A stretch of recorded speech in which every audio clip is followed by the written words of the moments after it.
no es cis, llego ya.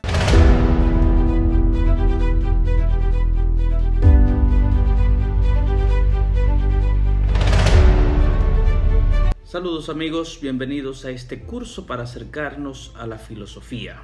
En un primer momento es importante reflexionar sobre el sentido de la misma, el por qué y para qué filosofar, entendiéndola como un acto puramente humano. Bienvenidos. No es cis, llego ya. Todos sabemos distinguir entre un ser animal y un ser humano. Evidentemente que conocemos características comunes entre ambos seres, pero igualmente seguro que eres capaz de distinguir cuestiones fundamentales que nos diferencian. A ver, pensemos en algunas cosas que tienen en común. Ahora pensemos en algunas cosas obviamente que nos diferencian. Seguro que has pensado en el razonamiento, precisamente esa capacidad de pensar, analizar, reflexionar y ser consciente de nuestros actos, ser conscientes de nuestra propia existencia. Digamos que un perro existe, pero no sabe que existe.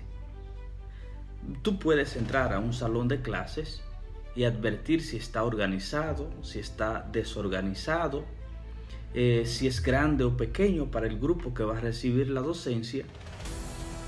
Advertirás si el grupo que estaba anterior a ti es un grupo organizado o desorganizado, si está limpio. Lo propio no lo podría hacer un perro, por ejemplo, porque no le asiste este tipo de característica. De ahí el sentido de la filosofía. No somos seres completos si no cultivamos nuestra dimensión filosófica, si no somos capaces de pensar, reflexionar, analizar, observar, comprender y transferir las cosas. Es por eso que mientras el animal padece la realidad, el ser humano es capaz de situarse. Digamos que si hace frío, el animal simplemente padece la situación. El ser humano es al revés, todo lo contrario.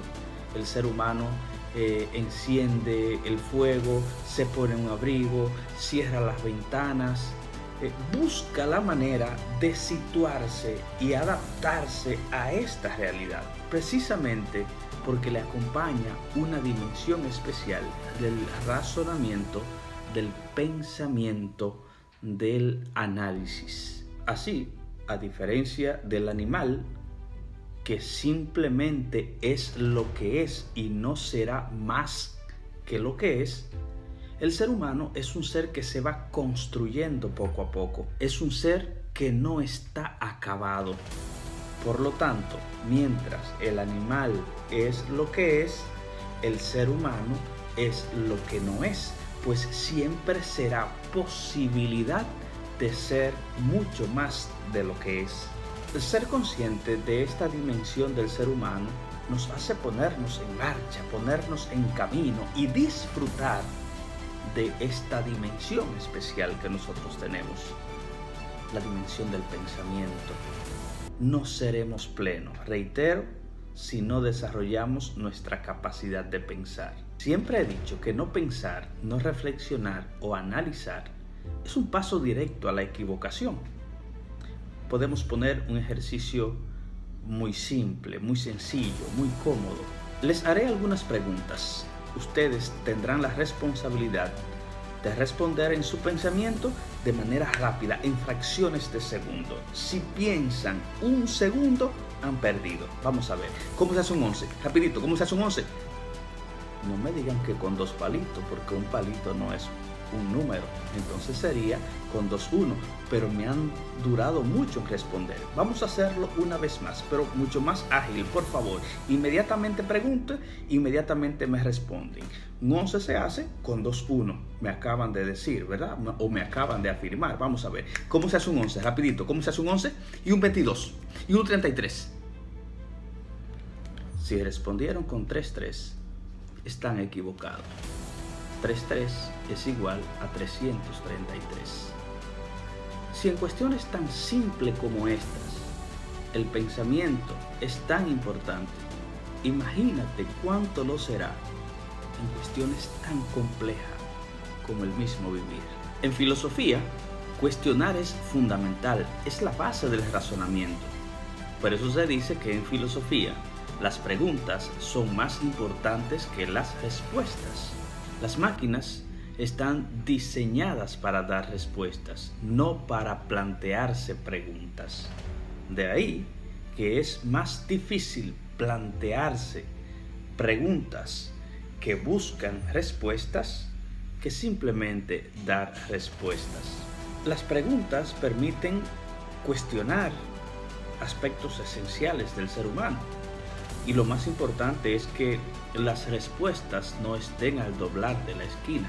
Por ejemplo, Martin Heidegger, filósofo alemán, en 1945 se formula una pregunta que recoge la crudeza de la filosofía, porque como disciplina a veces la filosofía es cruda y acorrala. Él preguntaba: ¿por qué hay algo y no más bien nada?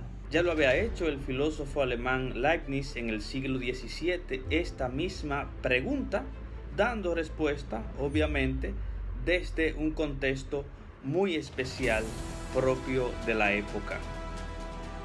¿Tú qué responderías? ¿Por qué hay algo en lugar de no haber nada? Qué bueno que ya estás filosofando. Es que la filosofía hace preguntas que no todos quieren preguntarse. Por eso, el filósofo camina casi siempre contracorriente.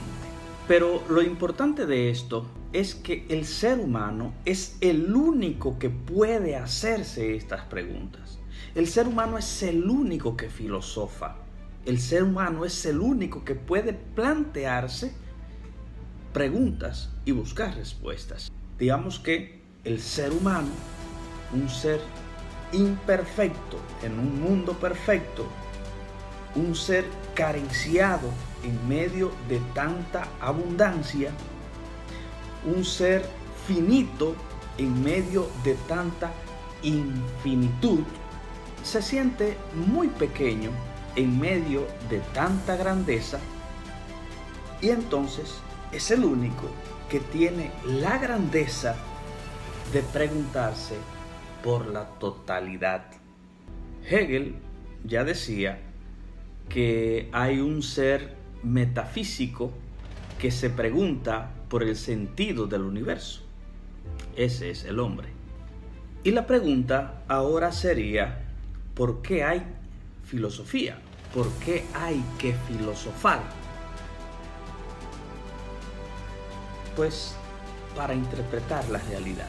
Como decía Giordano Bruno, el filósofo, aunque nada posea, siempre será dueño de su propio destino. La filosofía es la ciencia de la inquietud perpetua hacia la verdad y el arte de saber ser un ignorante sin dejarse atrapar por la ignorancia.